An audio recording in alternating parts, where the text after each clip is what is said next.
Hello, everyone. Thank you for checking out this episode of Really Dicey. I'm here with Vander, and today we're going to talk about Tasha's Cauldron of Everything, the Bard subclasses that are there. There's only two. They are College of Creation and College of Eloquence. The Bard's got a few new little switcheroos. First, we got some new spells. I'm not going to go over those. You can look those up in your own time. But there's some pretty awesome ones in there that I enjoy. For level 2 Bard, you get a new feature called Magical Inspiration. So now, if you have an Bardic Inspiration die and you are either healing or hurting somebody, you can add that Bardic Inspiration to the healing or hurting. So instead of using it on the ability check or attack roll itself, you can now use it to do a little more damage or a little more healing, which could be really clutch in some big fights. I think that's a really good change, personally. And then Bardic Versatility at fourth level, which basically you can use this every time you get an ability score increase. So every 4 levels for Bard, unless you're doing some multi-classing nonsense. Um, what you can do is at the fourth level and subsequent levels, you can replace one of your expertise skills with a different expertise with a different skill and give that expertise to something else, basically. So if you've been doing all the performance and all the persuasion, but you aren't doing that deception stuff anymore, switch it over to sleight of hand. And then you can also replace one cantrip at each of these increments as well. So switch out a cantrip. So, College of Creation. If you're a fan of Disney films, or maybe old fairy tales, this is the subclass for you. You're by third level, you're able to animate a small item, and they give you stats in the book for the items, which is great. Um, I wouldn't be surprised dungeon masters may have problems. They may get a small item that may not be so easily fit into the dancing item stat block that they have here, But I think uh, I have to say that as a dungeon master and as seeing a bard do this, I think it'll be a lot of fun. I think this is a potential for a lot of uh, laughs and probably clever role playing and trying to get out of certain scenarios by having some sort of item become alive. Yeah. Um, but yeah, it's a I think it's I think it's a fun subclass. Yeah, the dancing item idea is great. I like that they're basically giving every class an ability to have like a familiar, even if it's not like long term around.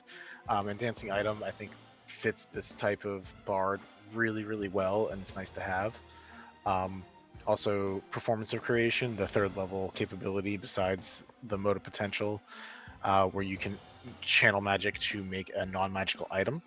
Um, the fact that it can just like it starts getting bigger over time, so like you can like fake someone else. It's really that meme of like slaps roof of car. You can fit so much gold pieces in this thing, and it's just like if you are a conniving little bard like some of the ones that I have in my parties, you can make some fun use of that.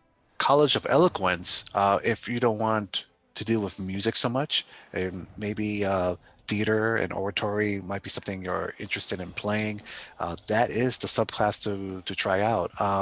It's a again it's another fun subclass. I like I like unfilling inspiration. I like the fact that you inspire the character so much that if they use the bardic die, the bardic inspiration die, they if they're successful, they still keep it. So that's really interesting. But my favorite uh, ability that they get is the infectious inspiration. During a scene, if someone's wearing the bardic inspiration die and they succeed, someone else, if they hear the character, the bard, they also might get inspired and they get the roll, and that keeps happening over and over until your the number up to the number of modifiers you have in your charisma. So I think that I would love to see a scenario when that happens, because I think that'd be very funny and fantastic and fun scene for Yeah, players. it gives you a good way to build off of each other, especially if it's something important. Like you're talking to a king and you're like, guys, we all need this to go right. So, like, barbarian, you need the inspiration. Pass that to the cleric, and we're just going to go in a circle and hope that this works out well. I like the level 3 features, to be honest. Because I currently in my party have someone who's already used this quite a bit. So Silver Tongue, third level spell, you kind of get the rogues uh, I think 11th level spell where you any persuasion or deception roll you make automatically counts as a 10 on the die. So that means if you're like just an average bard, like mine is like not crazy, pretty average. He automatically has an 18 in persuasion all the time now. Like that's a worst case scenario for him is an 18 in persuasion, which short of like a pit fiend or a god is like still pretty good for like most normal people.